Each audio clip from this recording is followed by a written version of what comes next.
O ICL vai lançar uma pós-graduação com os melhores professores e professoras do país, por um valor quase que simbólico e cheio de vantagens para quem já é membro do ICL? Fato ou fake? Pois é, difícil de acreditar, mas é fato.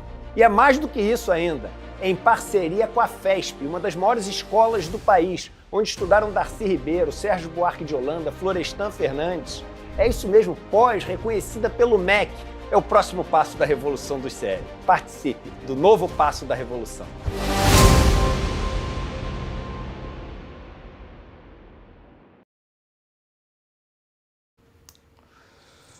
Muito bem, pessoal, estamos começando o Desperta de hoje, sexta-feira, 29 de novembro, está acabando o mês e o ano também, né, Jimmy? O Papai Noel tá chegando já aí, né? Tá chegando, Papai Noel, 7h02 da manhã, estamos ao vivo, horário de Brasília.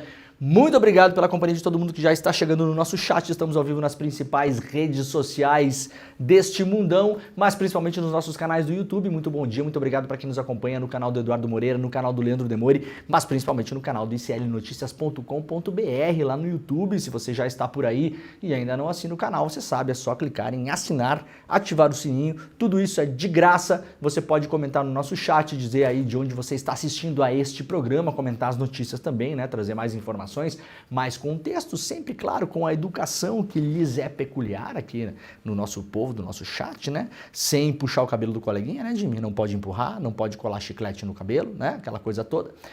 Estamos ao vivo também em 3 rádios em São Paulo. Se você quiser nos acompanhar pelo rádio, principalmente o pessoal que está no trânsito aí, já peguei algumas pessoas no trânsito ouvindo o ICL, né? Muito bom ter a companhia de todo mundo por aí. Este programa, claro, funciona também como um programa, como o bom e velho radinho. Muitas pessoas me relatam que, aliás, nessa hora da manhã estão acordando, né? Estão se organizando lá para começar o dia e deixam o programa rodando ou no rádio ou no YouTube e ficam fazendo seus afazeres domésticos pela manhã. Estamos ao vivo então na Rádio Brasil Atual, na Rádio Heliópolis, também na Rádio Cantareira em São Paulo e em 3 emissoras de televisão, na TV Quirimurê na Bahia, na Pop TV no Rio Grande do Sul, lá em Porto Alegre e também na TVT em São Paulo. Dentro de muito pouco tempo, né? Em breve anunciaremos outras emissoras que farão parte da nossa grande rede aí para espalhar o nosso programa cada vez mais pelo Brasil, programa que, aliás, vem batendo recordes de audiência em cima de recordes de audiência, né, Jimmy? Temos aqui todos os dias 23, 24, 25 mil pessoas acompanhando o programa ao vivo, só na internet, fora a audiência que a gente tem nas rádios e na televisão. Muito obrigado, vai aí espalhando a palavra, clica em compartilhar e vamos embora. Gente, olha só, ontem tivemos o lançamento da primeira pós do ICL, sucesso absoluto, aliás, absoluto. Eu não sei exatamente o número, Jimmy, se você puder perguntar para o pessoal quantos alunos se inscreveram ontem, com certeza mais de 2.000, eu chuto uns 2.300 alunos, um sucesso estrondoso, o lançamento foi ontem, professores de primeira categoria e a gente manteve hoje as inscrições, para quem quiser fazer inscrições ainda abertas lá no despertaicl.com.br. Os professores Marilena Chauí, o Gessé, o Lindener,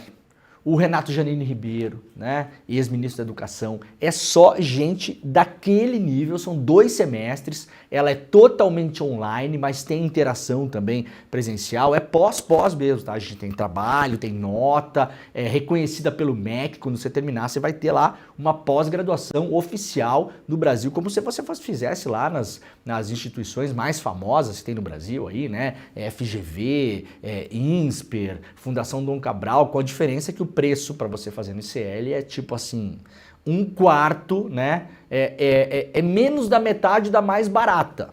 Menos da metade da mais barata, né? A gente fez todos os cálculos possíveis aqui para conseguir colocar isso em pé, pagar, obviamente, todo mundo que vai participar, os professores, os tutores, vai ter os tutores lá que são mestrandos e doutorandos dos cursos também, que já vão estar lá auxiliando os alunos. Tem ambiente para os alunos digital que a gente criou no ICL para os alunos conversarem, né, e criarem ali a sua comunidade. É algo realmente inédito no mercado, em termos de qualidade, do currículo dos professores, do preço, tá? Então, as inscrições seguem abertas no despertasl.com.br.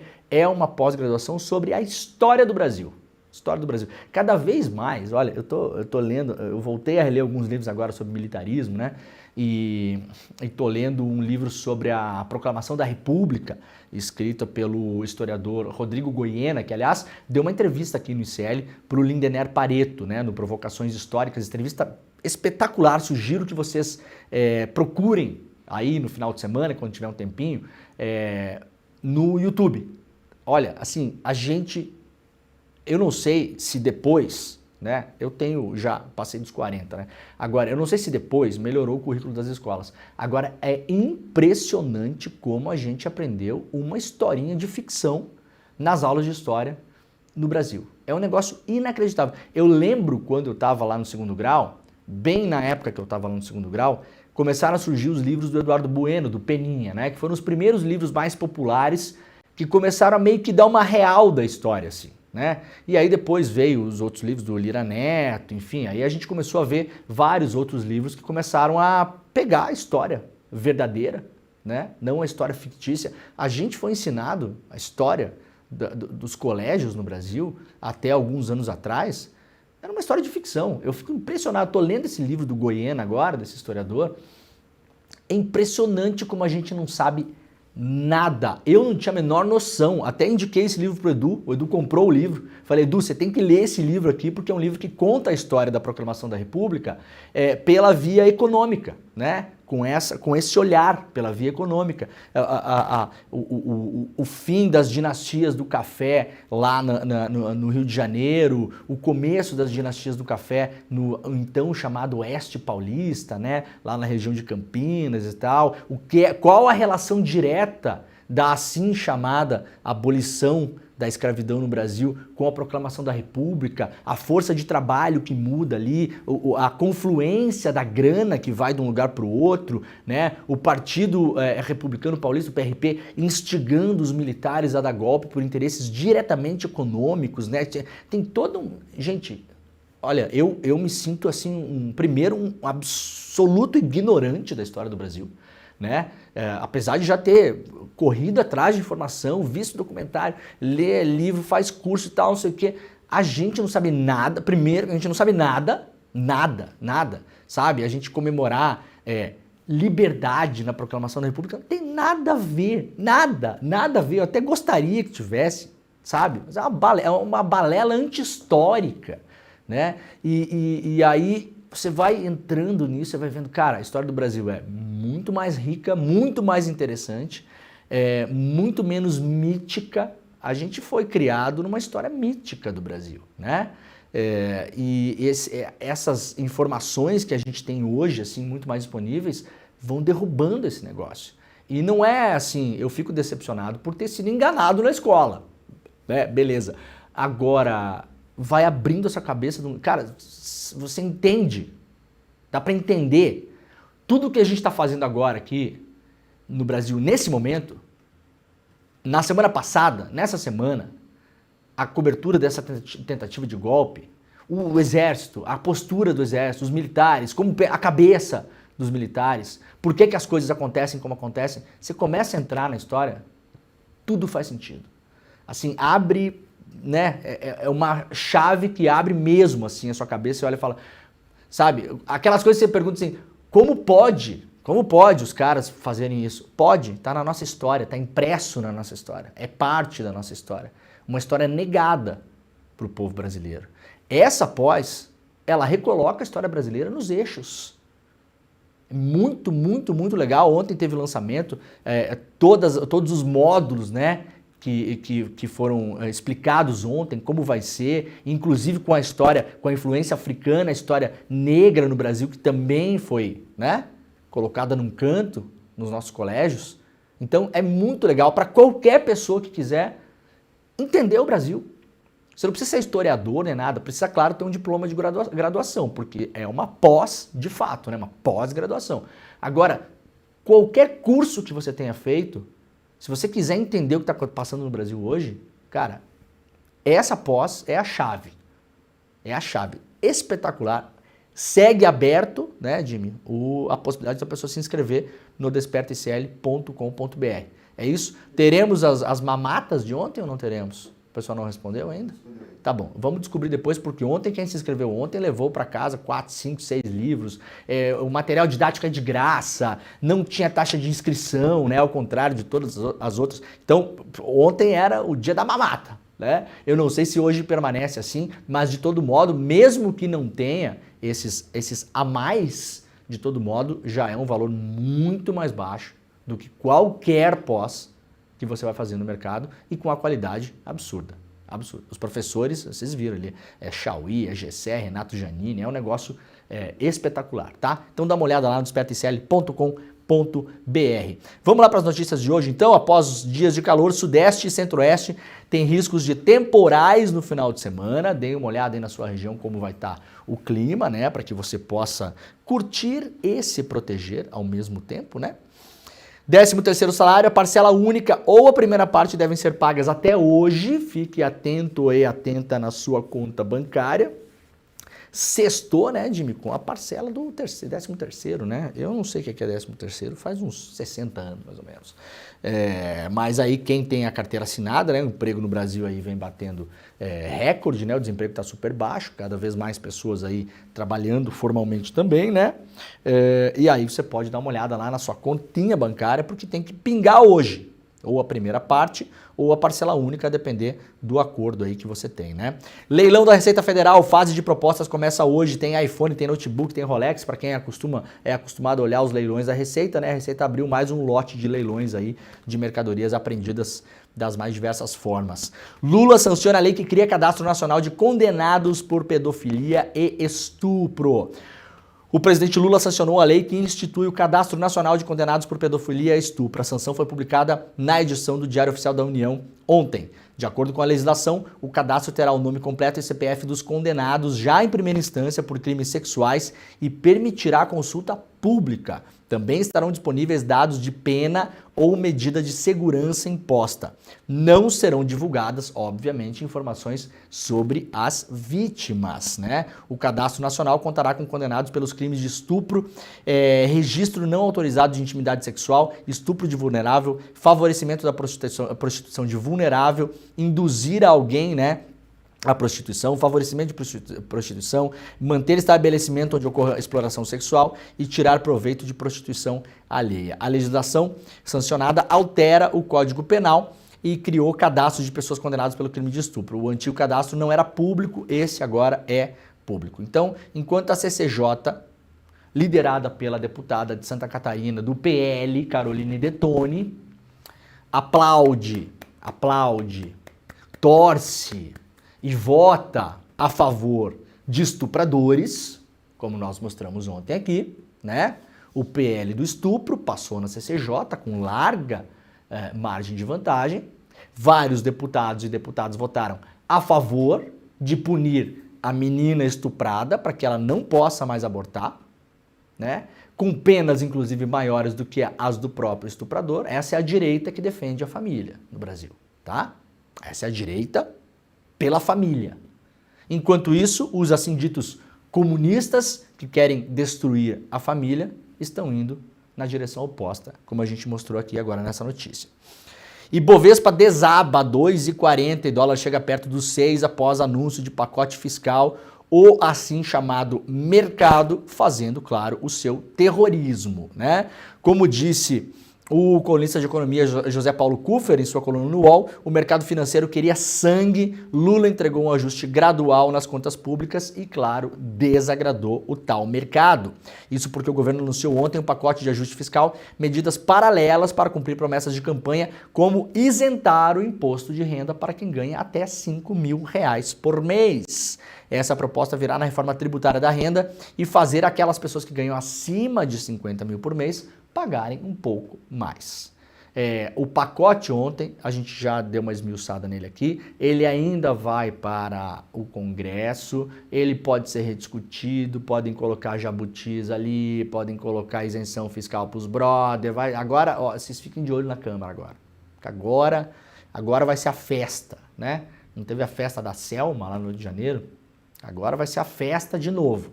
podem tentar derrubar a coisa. Agora, a proposta está feita, será encaminhada ainda nos próximos dias, com a expectativa de que pelo menos a discussão comece esse ano. O governo tem uma expectativa de aprovar esse ano, votar esse ano. Não sabemos como vai ser. Eu já vou explicar aqui o que o Congresso pede em troca. Já está público, né? Vocês podem imaginar que é dinheiro, né? O Congresso quer, tá vendendo voto agora. Antigamente no Brasil esse negócio de venda de voto aí por grana dava até cadeia. Hoje em dia também, assim, né? Corrupção só se for de esquerda no Brasil, sabem, né? Senão de outro modo é o sistema, é o não sei o que, aquela coisa, né? E aí o mercado ficou doidão ontem porque esperava que o Haddad anunciasse apenas cortes. Sobretudo, principalmente e talvez única e exclusivamente, cortes em cima da grana das pessoas pobres, né? Então, aposentadoria, salário mínimo, BPC, os programas sociais todos, na saúde, na educação. Cortar benefício fiscal dos grandes setores que levaram aí, né, centenas de bilhões de reais para o bolso, isso, Deus me livre falar nesse negócio, né? Tem gente na Faria Lima que sai com cruz caminhando lá na avenida, né? Sai benzendo os prédios tudo lá. Entra em parafuso. Isso não pode. Então é curioso, né? O que causou essa chantagem, né, desses senhores foi o anúncio de que quem ganha até 5 mil reais não vai mais pagar imposto de renda. Esse foi o grande problema de ontem. E o anúncio de quem ganha acima de 50 mil vai pagar um pouco mais. Que no Brasil aí é poucas dezenas de milhares de pessoas, tá, gente? Não é você. Eventualmente tem alguém que está nos assistindo aqui que pode ser. Mas no geral, não é. Isso aí causou, entre aspas, o pânico. Então é aquela coisa, né? Imposto é roubo, não é isso? Imposto é roubo. Temos que cortar impostos. O governo anuncia um pacote que tem medidas para corte de impostos, entra em pânico. Então, alguns impostos temos que cortar, os nossos. Outros impostos temos que manter, o deles. É assim que funciona, tá? Isso aqui é chantagem do tal mercado. Vocês sabem disso, sabem como funciona. Eu não vou nem esmiuçar esse negócio aqui. O PT aposta em pressão da sociedade para aprovar a isenção maior no imposto de renda. O PT deve iniciar nos próximos dias uma campanha de mobilização social para ganhar o apoio da sociedade à isenção do imposto de renda para quem ganha até 5 mil reais por mês. A proposta, como eu já falei, precisa passar pelo Congresso. E nós já vamos ver aqui o que precisa passar pelo Congresso. O governo deve enviar o projeto de lei ainda neste ano, mas a análise fica para 2025, disse o UOL aqui. O anúncio da medida foi realizado nessa semana pelo Haddad. O executivo, no entanto, vai priorizar a votação da contenção de despesas, que deve ser finalizada até o dia 20 de dezembro, que é o último dia dos parlamentares. Então, talvez aí tenha uma votação em blocos, né? Primeiro vota os cortes e no ano que vem começa a discutir o que vai beneficiar o povo de fato.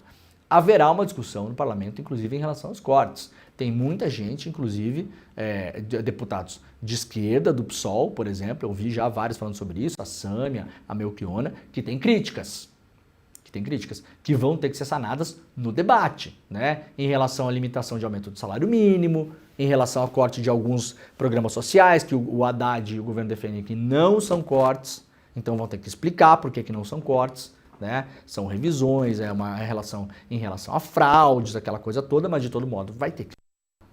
Isso não está claro ainda, até porque o projeto vai para o Congresso e lá pode ser modificado, derrubado. Olha, o que pode sair desse negócio é que nem se ele botar uma coisa num moedor de carne, né, um picador de papel, você não sabe o que vai sair embaixo. Tá? Isso não é uma decisão do governo. Não é nada disso. Vai ter que precisa passar pelo Congresso. O governo fez a parte que lhe cabe e que acredita que seja o melhor ou possível, né? E vai mandar para o Congresso, a ver o que sai de lá. O que precisa então, né? A Folha já foi lá fazer o trabalho de casa e mostrou que para aprovar esse negócio, diz a Folha hoje aqui, a expectativa é que a proposta com as medidas de contenção de gastos seja encaminhada para o Congresso hoje, enquanto o Planalto se mostra otimista com a aprovação ainda este ano. Líderes da Câmara e do Senado apontam que destravar o pagamento das emendas parlamentares é a condição para o aval do parlamento. Então nós temos ainda um grande debate em relação às emendas, que estão cada vez mais complexas, tem vários tipos de emendas. É emenda de bancada, é emenda parlamentar, é emenda de liderança, é emenda PIX, é emenda boleto, é emenda não sei o quê, cada vez mais, né? O STF está em cima disso também, o Flávio Dino bloqueou uma parte desse dinheiro. Essa semana, o Lula sancionou uma lei para liberar emendas, sem fazer nenhum reparo, nenhum veto, já sinalizando para o parlamento, olha aqui, ó, tô aprovando o negócio aqui. Mas é claro que os caras querem mais, né? Nunca é suficiente, né? Integrantes do governo alegam que Lula já fez um gesto ao sancionar sem vetos, como saiu do Congresso, a lei que define novas regras para emendas. Além da possibilidade de aplicação dessa nova lei, articuladores do Palácio do Planalto esperam que, após suspender a sua execução, o ministro Flávio Dino autorize a liberação das emendas nos próximos dias. Tanto o Rodrigo Pacheco lá no Senado como o Alexandre Padilha, ministro das Relações Institucionais, afirmaram que a suspensão das emendas não interfere na aprovação do pacote fiscal e que há boa vontade do Congresso para aprovar. Não. Antes de sair ontem, né, essa notícia, eu já tinha falado com algumas pessoas e as lideranças dos partidos, principalmente do Centrão e da direita lá, já tinham mandado o recado que se não liberar a emenda, não vota nada. Tá? Então é isso, é uma votação que vai ser comprada. Dentro das regras da democracia, claro, né? Não estou acusando ninguém aqui de nada, mas vocês viram, né? Lideranças das duas casas afirmaram reservadamente para a Folha que se as emendas não forem liberadas, nenhuma pauta de interesse do governo será aprovada até o final do ano. Segundo o relato escolhido pela Folha, a avaliação é de que há grande insatisfação, sobretudo no chamado baixo clero, grupo sem influência política nacional expressiva, que é também uma galera que não manda nas emendas, né? Então precisa que haja essa liberação, principalmente por parte do STF. É assim que é, né, gente? Para quem quiser entender, então, lá no iclnoticias.com.br tem uma matéria explicando ponto a ponto o pacote fiscal anunciado pelo Haddad. Vamos lá para notícias do Diário do Golpe, lá na coluna da Juliana Dalpiva no iclnoticias.com.br. Mauro Cid chorou ao ser confrontado por Alexandre de Moraes sobre o plano de assassinato. A coluna apurou que o tenente-coronel Mauro Cid, ex-ajudante de ordens do Bolsonaro, chorou ao ser questionado pelo ministro Alexandre de Moraes sobre suas omissões de depoimento à Polícia Federal durante sua colaboração premiada, em especial quando questionado sobre o plano que previa os assassinatos do presidente Lula, do vice Geraldo Alckmin e do próprio ministro. Cid já havia chorado ao falar do plano em depoimento à PF após a deflagração da operação contra-golpe. O militar havia desmaiado durante outro depoimento no STF quando foi informado de que seria preso após áudios dele indicarem que o militar estava quebrando o sigilo da delação. O Cid não havia mencionado conhecimento sobre o plano para a PF durante os depoimentos prestados para a colaboração premiada, já assinada no ano passado. Por isso, a Polícia Federal decidiu convocá-lo para depor novamente e, depois disso, também enviou um relatório ao ministro Alexandre de Moraes, relator do caso, sobre as omissões para que fosse revisto o benefício previsto para o colaborador. Por lei, quem assina uma colaboração premiada precisa confessar todos os crimes, apresentar provas e ainda apontar todo o conhecimento sobre os demais envolvidos. Não são permitidas omissões, mentiras ou mesmo a quebra do sigilo do acordo. Desde o início dos depoimentos, a PF sabia que Cid vinha omitindo dados. Periciando o celular dele, os investigadores tinham verificado uma série de áudios e documentos que demonstravam que Cid não estava falando tudo o que sabia. Contudo, eles aguardaram o momento da conclusão do inquérito para citar as omissões, já que se suspeitava que Cid estivesse vazando dados, o que é apontado no relatório final da polícia. O Cid é visto como um agente de contra-inteligência por alguns dos investigadores ouvidos pela coluna, né? A PF apontou no relatório final ter encontrado um documento na sede do PL indicando que Cid estava relatando a pessoas próximas ao general Braga Neto, também investigado, detalhes do que estava contando nos depoimentos. Na mesa do coronel Peregrino, assessor de Braga Neto, a PF achou um documento em que os investigadores apontam ser perguntas a Mauro Cid sobre o conteúdo do acordo de colaboração realizado por ele. As respostas parecem vir de Mauro Cid e relatadas por um terceiro, porque usam verbos na terceira pessoa do plural como aliviou e não falou nada. No documento, o interlocutor quer saber se as investigações descobriram algo sobre a narrativa construída em torno do artigo 142 da Constituição, usado lá pelos golpistas, né, que o Exército poderia, o quarto poder, né, o poder moderador poderia interferir lá e, no fim das contas, dar um golpe de Estado, né, essa era a interpretação, né, e aí tem todas as respostas que seriam respostas do Mauro Cid. No entanto, mesmo depois de toda essa lambança, o Mauro Cid segue dormindo na cama quentinha e tomando banho quente em casa, né? O que me levanta algumas suspeitas, tá?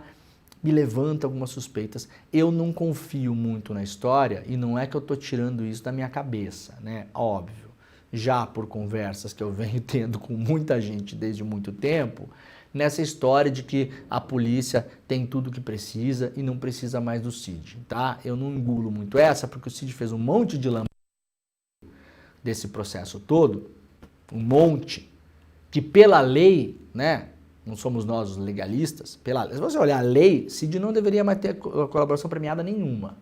E aliviaram todas. Todas. Até vazamento de suposta conversa com um amigo foi vazado para Veja, lembram? Dizendo que a PF estava pressionando ele para mentir. E é advogado que fala uma coisa, é advogado que fala outra, aí depois descobre que o Cid está omitindo coisa. Aí agora descobriram que estava passando informações para o Braga Neto, até onde me resulta eles são proibidos de fazer comunicação entre si, mesmo através dos advogados. Vai ser preso, vão derrubar a delação. E o Cid volta para casa para dormir, em casa. Talvez ainda precisem do Cid. Vamos considerar essa hipótese. Talvez ainda precisem do Cid. Para levantar mais coisas, porque talvez ainda precisem de mais coisas. Né? Como hipótese para a gente pensar. Vamos deixar isso no ar. General enviou carta golpista a chefe do Exército e medo de Bolsonaro abafou punição. Na primeira semana de novembro de 2022, o general da reserva Mário Fernandes decidiu romper os protocolos militares e enviou uma carta ao então comandante do Exército, o general Freire Gomes. O texto foi enviado pelo Zap ao comandante e repassado a diversos generais que compunham a cúpula do Exército no fim do governo Bolsonaro. 3 deles relataram para a Folha de São Paulo que receberam do próprio Mário Fernandes os 10 parágrafos em que o militar pressionava por um golpe de Estado para impedir a posse de Lula e manter Bolsonaro no poder. O Mário Fernandes está indiciado, né? O general está em prisão preventiva nesse momento e o advogado falou que só se manifesta nos autos depois, né? Mário Fernandes redigiu a carta às vésperas do ministro da Defesa divulgar um relatório de fiscalização feita pelo sistema eletrônico de votação. O bolsonarismo estava inflamado por uma live que tinha acontecido um pouco antes com aquele picareta, vagabundo e criminoso argentino chamado Fernando Serimedo, que dizia que tinha fraude na urna no Brasil. Esse cara foi largamente espalhado pelo Zap da extrema-direita como o cara que provou a fraude no Brasil. Um picareta, vagabundo, cretino e criminoso. Né? Tá lá na Argentina agora. Se pisar no Brasil, vai pra cadeia. Né? Vai pra cadeia. Disse ele nessa carta, né, do Mário Fernandes, esse cara aí, apontado pela PF como sendo praticamente a liderança dos golpistas, né? Do grupo de ação, digamos assim, da galera do corre, né, do pessoal do Dali Dali, ali, Mário Fernandes, mandou para o Freire Gomes, que era então o comandante do Exército. Comandante, eu gostaria de inicialmente reforçar que mantenho minhas esperanças no relatório da defesa, instrumento este que, ao menos, deverá manter acesa a chama que atualmente estimula o clamor da nossa sociedade. Leia-se, golpe. O general disse que, nessa carta, o nosso povo não concordava com a manobra jurídica que anulou a condenação do Lula. Todo o dissabor de muitas dessas pessoas vem disso, tá, gente? Não esqueçam. Soltura do Lula. Esse é o ponto, assim, fulcral dessas pessoas. Obviamente agora são contra a prisão do Bolsonaro, né? Eram a favor da prisão do Lula. A Vaza Jato mostrou todos os impropérios, uma prisão ilegítima, ilegal. Mesmo assim, eles achavam que o Lula devia continuar preso, né? Um legalismo de ocasião nessa história toda aí. Comandante, os nossos pais viveram momentos tão tenebrosos como os que vivemos hoje. Como no passado, as instituições devem compreender que a vontade popular é a base da democracia e que um apelo social tão significativo não pode simplesmente ser taxado como um ato antidemocrático, sendo desconsiderado e censurado. Ou seja, segundo ele, se algumas pessoas estão reunidas na frente do quartel pedindo golpe militar tem que ser dado, né? Não pode ser considerado um ato antidemocrático. Dane-se a lei, dane-se a Constituição, dane-se o Código Penal, não importa. Se tem uma galera pedindo ali, eu queria ver o general escrever isso aqui sobre a marcha da maconha. Hein, general Mário Fernandes? Tá preso, não tá conseguindo ver o programa, né? Mas ó, fica gravado no YouTube, quando o senhor sair da cadeia, o senhor pode assistir. Faça um apelo. O senhor escreva uma carta também, para quem quiser, pode ser para mim, inclusive. Me chama no Zap, general. Faça esse apelo em relação à marcha da maconha. Afinal, uma vontade popular não pode ser sufocada, nem censurada e nem considerada ato antidemocrático. Peça a liberação da maconha. Ué, não tem gente todo ano? A marcha da maconha é enorme. Aliás, maior do que muita manifestação dessas falsas que os senhores criaram, que criaram inclusive as faixas. Tem a documentação da Polícia Federal mostrando que aprenderam.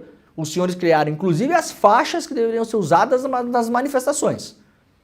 Então, de popular tem uma coisa, mas também não tem tanta coisa assim. Porque tem uma parte ali que foi criada, é fabricado isso. Uma parte dessas manifestações é a fabricação dos senhores do golpe, né? Agora, a marcha da maconha não tem fabricação de militar nenhum. Então o senhor escreva que também é a favor, já que é um clamor popular, não é? E aí, diz ele, precisamos tomar as rédeas da situação, comandante. O respaldo popular está aí e se prosseguirmos na atual passividade, corremos o risco de perder apoio como a histórica confiança da nossa sociedade. É agora ou nunca mais. Temos que agir. E não existe motivação maior do que a proteção e o futuro desta grande nação e os seus filhos, os nossos filhos. Eu tenho certeza que parte dessa galera estava escrevendo todos esses negócios porque eles sabiam, na cabeça deles, eles tinham a convicção de que o golpe ia dar certo, isso aqui tudo ia virar documento histórico, né? O cara quer entrar para a história também, né, Mário Fernandes? Hein? Vou escrever aqui uma carta para o comandante, depois a gente vai dar-lhe esse golpe e vai ficar no poder aí uns 20, 30 anos, como foi feito em 64, e eu vou entrar pro livro da história, então tem que fazer um negócio bonito aqui, né? Os nossos filhos, a pátria, o clamor popular. Isso aqui não é papo de Zap, né, gente? Isso aqui é papo de quem acha que vai entrar pra história. Entrou pra história, general, preso, né? Humilhado, na página policial do jornal. Entrou. Não era como o senhor queria, tudo bem. Faz parte. Bom, a carta completa está lá no iclnoticias.com.br também. Kids pretos que escreveram um tweet ameaçando a STF ganharam cargos no governo Bolsonaro, claro, né? No dia 3 de abril de 2018, às vésperas do Supremo analisar um pedido de habeas corpus do Lula, que estava preso na época, o general da reserva Eduardo Vilas Boas, que comandou o exército de 2014 a 2019, publicou 2 tweets ameaçando e pressionando a corte. Vocês lembram disso, né? Isso aqui é um pouco a gênese dessa história toda. Lembram dessa história? Foi lido, inclusive, eu lembro perfeitamente. O Vilas Boas foi ao Twitter, né? Publicou os 2 tweets ali, claramente tweets de ameaça. Claramente tweets de ameaça. Aquilo foi publicado, vejam, coincidências, durante o Jornal Nacional, tá? Durante o Jornal Nacional. E antes de terminar o Jornal Nacional, se eu não me engano foi o William Bonner, naquela coisa assim, agora aqui uma notícia de última hora, chegou aqui, aquela coisa que parecia não estar preparado, né? O general Vilas Boas acaba de publicar e leu os tweets em rede nacional, na maior audiência da televisão brasileira para milhões de pessoas, sem fazer nenhuma ressalva e sem espanto. No que posso imaginar que já sabiam que ele ia publicar isso durante o Jornal Nacional, tá? Isso não é uma acusação, até porque não é crime nenhum. Mas eu posso imaginar Posso imaginar que durante o Jornal Nacional não tinha gente lá olhando o que o Vilas Boas estava postando, né? Que era um ilustre desconhecido, aliás, para as massas do Brasil, na época. E mesmo que postasse durante o Jornal Nacional, não é comum que se pegue assim um tweet ao vivo, Jornal Nacional ao vivo, né, gente? E leia no ar, assim, no mais, né? No máximo iam pegar, analisar aquilo, fazer uma reportagem e tal, para o Jornal da Globo, por exemplo, que é mais tarde. Pressa nenhuma naquela notícia. Não tinha nenhuma urgência a notícia, concordam? Qual a urgência dessa notícia? Nenhuma. Então essa ameaça foi lida ao vivo no programa de maior audiência da televisão brasileira, que chega em milhões de casas, para milhões de pessoas, sem um A. Sem um... Peraí. Opa, pera lá. Não, opa, isso aqui não pode. Quem na época falou que esse tweet era uma ameaça, e eu vou me repetir, mas eu não vou cansar de falar, né? Tava nós lá, os idiotas na internet, né, olhando esse negócio. Eu fui um dos caras lá que falei, isso aqui é uma ameaça. Isso aqui é uma ameaça. É uma ameaça de golpe. Isso aqui é uma ameaça de intervenção militar. Fomos chamados de quê? Exagerados, militante, não é jornalista, blá, blá, blá, blá, blá, blá. Vocês todos engoliram, né? Em silêncio. Porque, né? Jornalistada não costuma fazer meia-culpa, né? Aí depois o tempo passa, faz de conta que não falou que era exagero, faz de conta que não chamou o colega de militante, né? Sou militante, sim. Quiser arrumar um xingamento melhor pra mim, tem que achar outro. Né, Jimmy? Pode me chamar de Colorado, por exemplo. Aí não. Aí não. Mas militante eu sou. Não me ofende, pelo contrário. Asseguro à nação que o Exército Brasileiro julga compartilhar o anseio de todos os cidadãos de bem. Slogan usado em campanha. Isso aqui era o Exército Brasileiro fazendo campanha para um candidato. E ameaçando o Brasil caso Lula fosse solto. O que de fato não aconteceu. O Lula só seria solto no final de 2019, depois da Vaza Jato. Repúdio à impunidade e respeito à Constituição, à paz social e à democracia, bem como se mantém atento às suas missões institucionais. Esses foram os tweets aqui do Vilas Boas, né? E aí, os caras que postaram essas coisas, ou que repostaram essas coisas, todos foram promovidos no governo Bolsonaro. Por que será? Será que é porque isso aqui era campanha para o Bolsonaro? Parece, né? Olhando assim. PF acha em pendrive de Kid Preto plano de golpe e prisão de ministros. Gente, as notícias sobre isso não param porque o acervo é enorme, são 800 e poucas páginas e cada pouco pega um pedaço ali e vai soltando, né? É público esse inquérito, aliás, qualquer um que quiser, coloca no Google aí que vai achar. A Polícia Federal encontrou um pendrive apreendido com o Kid Preto do Exército, um documento que detalha um plano de golpe para manter Bolsonaro no poder. O documento chamado Operação Luneta foi encontrado com o tenente-coronel Hélio Ferreira Lima. Ele é um dos indiciados pela PF no inquérito do golpe. O arquivo é uma planilha com mais de 200 linhas que aborda fatores estratégicos de planejamento de ruptura democrática, como político, militar, econômico e de produção. O arquivo previa a realização de novas eleições e prisão de, aspas, envolvidos em indícios de irregularidades no processo eleitoral. Entre os objetivos detalhados no plano também estão a exploração global de narrativas de fraude eleitoral e a convocação das Forças Armadas para garantir a execução das medidas. Isso aqui eu acho que já saiu na semana passada, na real, né, UOL? Mas tudo bem, tá valendo. O UOL publicou isso aqui de novo ontem. Bolsonaro admite possibilidade de se refugiar em embaixada e nega golpe. Entrevista que o Jair Bolsonaro deu ontem para a jornalista Raquel Landim, lá no UOL.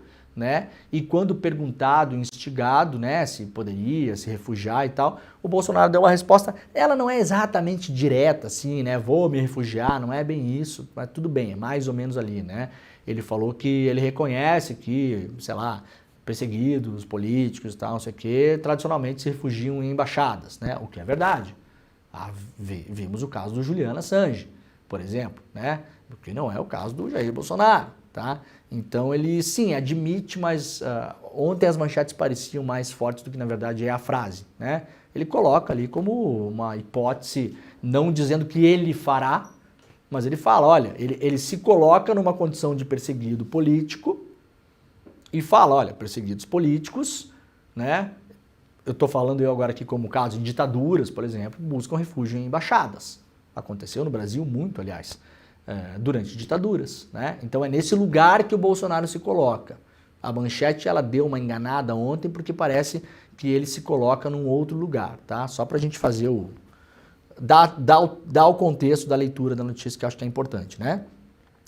Em apelo a ministros do STF, não, diz o Bolsonaro aqui, né? Eu apelo aos ministros do STF, por favor, vamos partir para uma anistia.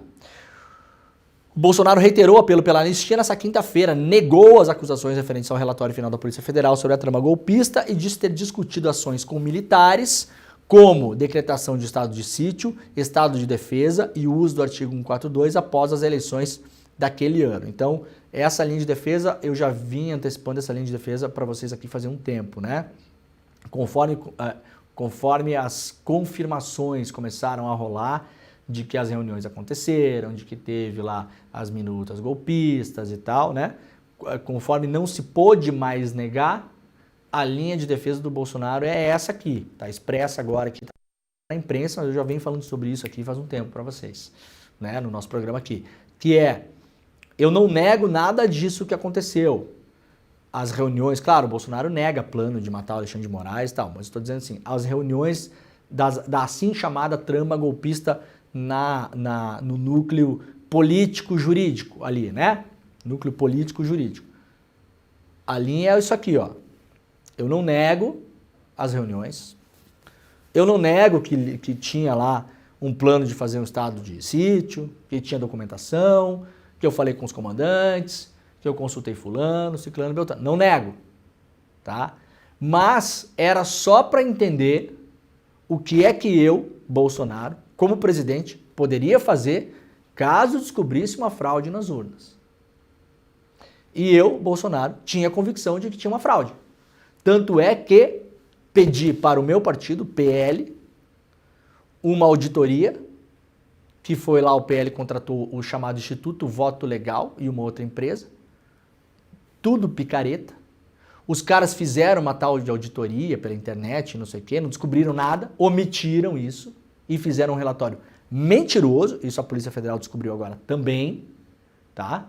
O PL fez a tal auditoria, não conseguiu descobrir patavina nenhuma. Os caras admitem que não tem fraude nenhuma e fraudam um relatório para dizer que tem, copiando dados de um maluco de internet. Eu não estou inventando isso aqui não, tá? Não estou inventando, isso tá na documentação. Os caras copiam os dados de um maluco de internet que se apresenta como entusiasta da tecnologia. Um maluco de internet, gente. Um doidinho de internet, tá? Essas pessoas que usam Twitter. Né? Uma pessoa que usa Twitter. E fraudam um relatório. E o Bolsonaro tinha a expectativa também que o exército brasileiro, ao acompanhar as urnas, conseguiriam trazer ali alguma informação de indicação de fraude. Esse relatório do exército, aliás, o comandante do Estado-Maior, quando descobre que o exército fez lá uma auditoria, sei lá o quê, né, e não descobriu nada, o comandante do Exército-Maior fala com o responsável pelo relatório do Exército e fala, olha só, como vocês não descobriram nada, faça um documento limpo, isento e não deixe dúvidas.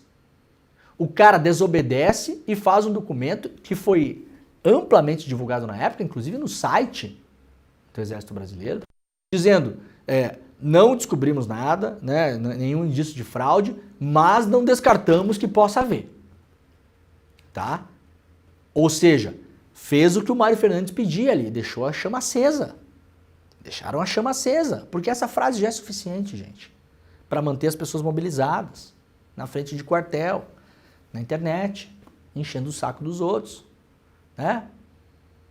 E aí isso é um pouco a coluna vertebral, né, da linha de defesa do Bolsonaro nesse caso.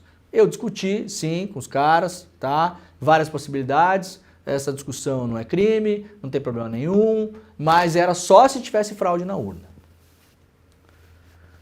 Eu queria saber qual o dispositivo legal, caso houvesse, por exemplo, uma fraude nas urnas. Primeiro, se fosse comprovado uma fraude nas urnas.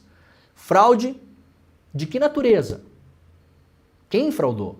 Quem fraudou as urnas? Foi uma pessoa? Foi um grupo? Foi um grupo político? Foram hackers? Foi gente que entrou no sistema só para bagunçar, para zoar ou para pedir dinheiro em troca dos dados? Primeiro, quem? Segundo, motivação. Porque poderia ter gente tentando fraudar a urna para o Bolsonaro ganhar a eleição também, ou não? Ou não? Por que nunca ninguém fala dessa hipótese? Vamos para a hipótese da galera da fraude da urna. Não haverá entre milhões de pessoas deste país e fora daqui também, pessoas que eventualmente sonham e gostariam, e talvez até tenham tentado, fraudar a eleição para o Bolsonaro ganhar? Porque afinal de contas o Bolsonaro perdeu a eleição. Como indicavam várias pesquisas, aliás. No primeiro turno perdeu de lavada, inclusive. Conseguiu recuperar depois no segundo. Então tem mais essa hipótese também, né? Agora, qual o dispositivo exatamente aí da nossa Constituição e da nossa lei que prevê, por exemplo, que você pode prender o Alexandre de Moraes caso haja uma fraude nas urnas? Por quê? Ué, foi o Alexandre de Moraes que fraudou? Ele é hacker? Ele entrou lá, ele manipulou? Foi ele que fez? Então veja, mesmo que houvesse a suspeita, mesmo que houvesse a convicção de fraude, por que prendeu o Alexandre de Moraes? Foi ele que fraudou? Como assim? Onde a gente acha aí, em todo o nosso arcabouço legal, essa possibilidade? Invasão e tomada de conta de todos os e-mails dos ministros do TSE e do STF. Onde que a gente vê isso? Onde que autoriza isso? Onde que pode fazer essa medida? Então, tem buraco nessa história, né?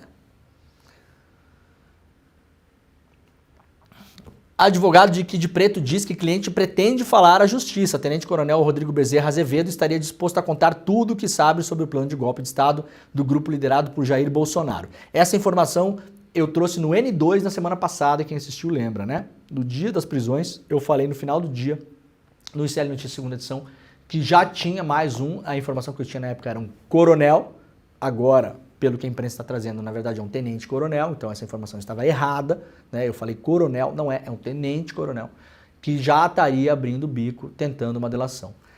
A ver, nós vimos a delação do Mauro Cid. A ver, estamos lidando com militares de alta patente, instruídos na arte da guerra, e dentro desse escopo compõe também você fazer operações de contra-informação. Passar informação falsa, mentir, morder e assoprar. Vejam como age o advogado Mauro Cid. Ele não é maluco, gente. Maluco é quem acha que ele é maluco, tá? Maluco é quem acha que esses caras são malucos. Nesse sentido. Você suja as águas. Sempre. Bagunça o sistema de informação. Suja os canais. Para chegar no ponto e ninguém mais saber o que é verdade e o que não é. E chega num momento que tudo parece ficção. Você embaralha o jogo. Então, muito cuidado com a delação dessa galera aqui. Muito cuidado. É gente que tem consciência do que está fazendo. Não é um delator comum ali que você prendeu num negócio de tráfico, de corrupção, a pessoa que participou de um esquema de, sei lá, traficar arma, que é um cidadão, digamos assim, civil, que não tem treinamento militar, que não comporta esse tipo de conhecimento. Que é outra coisa. A Polícia Federal, obviamente, já está acostumada, né? Porque já viu como é que a coisa roda, né? Vamos lá para outras notícias. DERIT cria a ouvidoria Chapa Branca para esvaziar a ouvidoria das polícias de São Paulo. O secretário de Segurança Pública de São Paulo, Guilherme DERIT, publicou na terça-feira uma resolução administrativa que cria uma ouvidoria de segurança pública em que o próprio secretário escolhe quem é o ouvidor e quem será subordinado a ele. Polícia de São Paulo matando adoidado. Já matou, desde que o DERIT assumiu como secretário de Segurança, criança, adolescente, inocente, papeleiro, né? Catador de papel, tudo. Saiu matando. Na Baixada Santista, já matou gente desarmada. Já acusou um cara que eles assassinaram de estar com uma pistola 9mm, o cara era um catador de papel que morava num barraco de madeira, tá bom? Posso imaginar, São Paulo anda muito... Ô, Derrite, São Paulo anda tão violenta pela sua incompetência, para dizer o mínimo, que até catador de papel tá andando com 9mm na cinta. Só posso imaginar que a tese seja essa, né? Hein? Ou posso imaginar que mataram o cara e caiu uma arma ali do lado dele meio sem querer, que alguém jogou. Eventualmente alguém de farda.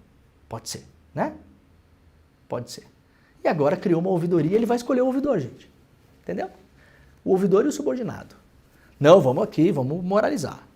Vamos moralizar a polícia. Vamos criar uma ouvidoria. Quem escolhe o ouvidor? Eu. Eu escolho. Ouvidor. Bom assim, né? Tarcísio seleciona escolas de melhor infraestrutura para entregar a manutenção à iniciativa privada.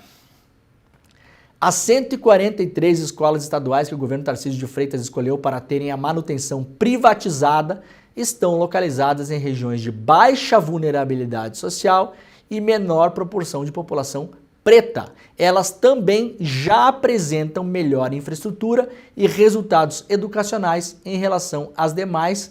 Os dados são um estudo feito pela Rede Escola Pública e Universidade, entidade que reúne pesquisadores de educação, e foram obtidos pela Folha. Para os autores, o perfil das escolas selecionadas para o projeto de privatização tende a reforçar desigualdades educacionais na rede estadual paulista, e não só isso, obviamente, né? Isso aqui é um repeteco do projeto que foi aprovado no Paraná. Você privatizar a administração da escola. O que o Tarcísio está fazendo? Está pegando as que já estão melhores. Né? Então veja a maldade dessa gente. E veja você que concorda com privatização, não seja enganado. Você pode até concordar, eu vou explicar de novo o que está acontecendo aqui. O Tarcísio vai privatizar a administração de algumas escolas em São Paulo.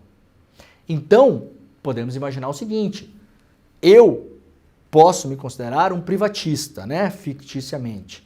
Não, temos que privatizar, sim, é só a administração, não entra na sala de aula, não é os professores, é a parte da limpeza, da contratação, de arrumar o prédio, de arrumar o ar-condicionado, de ver se tem goteira, é isso, tá? Administração. Beleza.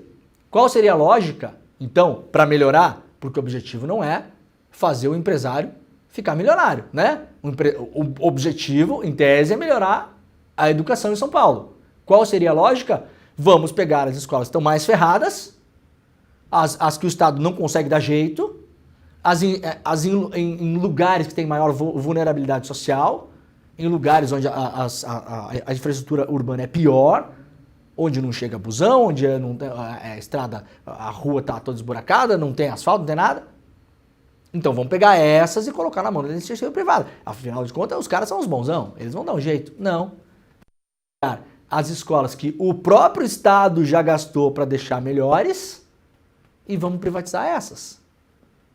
Ou seja, o empresário vai ter menos trabalho, vai gastar menos dinheiro e daqui a 2 anos, quando tiver eleição, o Tarcísio vai falar o quê? Olha aqui o exemplo das escolas privatizadas, são as melhores de São Paulo. A gente é mesmo um bando de idiota, né, Tarcísio? Ou seria se não percebesse, é mutreta. Parabéns para a Rede Escola Pública e Universidade, que foi a entidade que fez esse estudo, né? Isso está publicado também lá no iclnoticias.com.br. Gente, olha só, o programa está indo para o final, eu quero deixar vocês aqui com uma última informação importante. Não saiam daí, não saiam daí. Agora, daqui a pouco, no ICL Notícias, primeira edição, o Edu Moreira vai estar lá, porque tem uma notícia bomba que foi publicada no site do ICL, agora, 6h30 da manhã. O Guilherme Boulos está movendo uma ação popular pedindo para a Controladoria Geral da União suspender os poderes do Campos Neto, presidente do Banco Central, enquanto ele ainda está na cadeira. Logo deve desocupá-la. Porque há uma série de problemas que foram elencados pelo Boulos nessa ação popular. Entre elas, a pior delas talvez, é que o presidente do Banco Central tem uma fortuna de dinheiro fora do Brasil em dólar. o dólar indo a quase R$6, como foi ontem, sem ele fazer um leilão de dólar para tentar baixar o dólar, o que está acontecendo, gente? O cara está valorizando o próprio patrimônio fora do Brasil. Conflito de interesses evidente, conflito de interesses, aliás, que na ação popular o próprio presidente do Banco Central admite. Aliás, há nesse documento uma lista de bens que o Campos Neto tem, apartamento de 15 milhões de reais. Nossa, Leandro, nem sabia que o imóvel podia custar 15 milhões de reais. É porque você é pobre, né? Você é pobre, tá? Mesmo que você ache que não seja. Tá ouvindo o programa no rádio, dirigindo a Jeep Cherokee e se achou rico. Tá se achando rico agora? Você tem um apartamento de 15 milhões? Não é o único imóvel dele. Tem mais uma outra casa em condomínio de 10 milhões, uma outra casa num condomínio de 5 milhões. É tudo isso. É só isso? Não, não é. Tem um monte de dinheiro fora do Brasil. Em empresas offshore, que estão em dólar. Se o dólar vai a 6, se o dólar estava a 4 e vai a 6, quanto aumenta a fortuna do senhor Campos Neto? Operando no Banco Central sem fazer um leilão de dólar para tentar baixar o preço e segurar o preço, sendo que o Brasil tem reserva e tem dinheiro para fazê-lo? Daqui a pouquinho o Edu vai estar lá no N1 e vai destrinchar essa denúncia aqui no ICL de hoje, tá bom? O programa está acabando, Jimmy. Não esqueçam as inscrições para a pós-graduação em História do Brasil. História, tá? Não é historinha, não é um negócio que a gente aprendeu na escola, que eu tô cada vez mais puto com esse negócio de escola. Vai ter os brindes? Então tá, ó, vai ter tudo que teve ontem na inscrição exclusiva para os primeiros alunos, gente. Despertaicl.com.br, pós-graduação do ICL, a primeira, lançamos ontem. Professores espetaculares, Marina Chauí, Renato Janine Ribeiro, Gessé, tem todo mundo lá, Lindener Pareto, todo mundo lá. São 2 semestres, é pós mesmo, você tem que ter graduação para fazer, né? Tem graduação, em qualquer graduação pode fazer essa pós. Diploma reconhecido pelo MEC, você vai botar no seu currículo, vai botar no LinkedIn, vai botar no Lattes, vai mostrar para a mãe, vai pendurar em casa, na parede. História do Brasil real, sem história da carochinha, da caravela que veio, aquela coisa mítica dos indígenas puros e os rios de leite correndo na Nova Jerusalém que foi encontrada, sem bobajada. A liberdade do 7 de setembro, não sei o quê. Jimmy, sabia que o imperador no 7 de setembro estava com caganeira? Sabia essa história? Não, eu vou contar uma hora aqui. É verdade. No grito do Ipiranga, o grito do Ipiranga foi por outros motivos, Jimmy. Não foi pelo motivo que você acha que foi, né? Então, História do Brasil mesmo. Essa pós estreou ontem. Hoje, quem fizer ainda a inscrição lá no despertaicl.com.br vai levar para casa um monte de livros, tá? Tem 5, 6 livros, eu nem sei mais quais são os aqui, só livrão que tem a ver com a pós, né? Livros de história, físico, vai chegar na sua casa, vai chegar a carteirinha de estudante, você vai virar estudante de pós-graduação, né? Ela é toda online, tá? Para poder frequentar cinema e tal, ter desconto, aquela coisa toda, desconto em show, né? Num preço que é metade do mais barato. A gente pegou os principais que tem no Brasil, né? O INSPER, o Fundação Dom Cabral e ESPM, eu acho, a FGV e tal, e jogou o preço lá embaixo, tá? Então dá uma olhada lá, todos os detalhes no despertaicl.com.br. Sextou, a gente volta segunda-feira. Tchau! O ICL vai lançar uma pós-graduação com os melhores professores e professoras do país, por um valor quase que simbólico e cheio de vantagens para quem já é membro do ICL? Fato ou fake? Pois é, difícil de acreditar, mas é fato. E é mais do que isso ainda, em parceria com a FESP, uma das maiores escolas do país, onde estudaram Darcy Ribeiro, Sérgio Buarque de Holanda, Florestan Fernandes. É isso mesmo, pós, reconhecida pelo MEC. É o próximo passo da revolução do ICL. Participe do novo passo da revolução.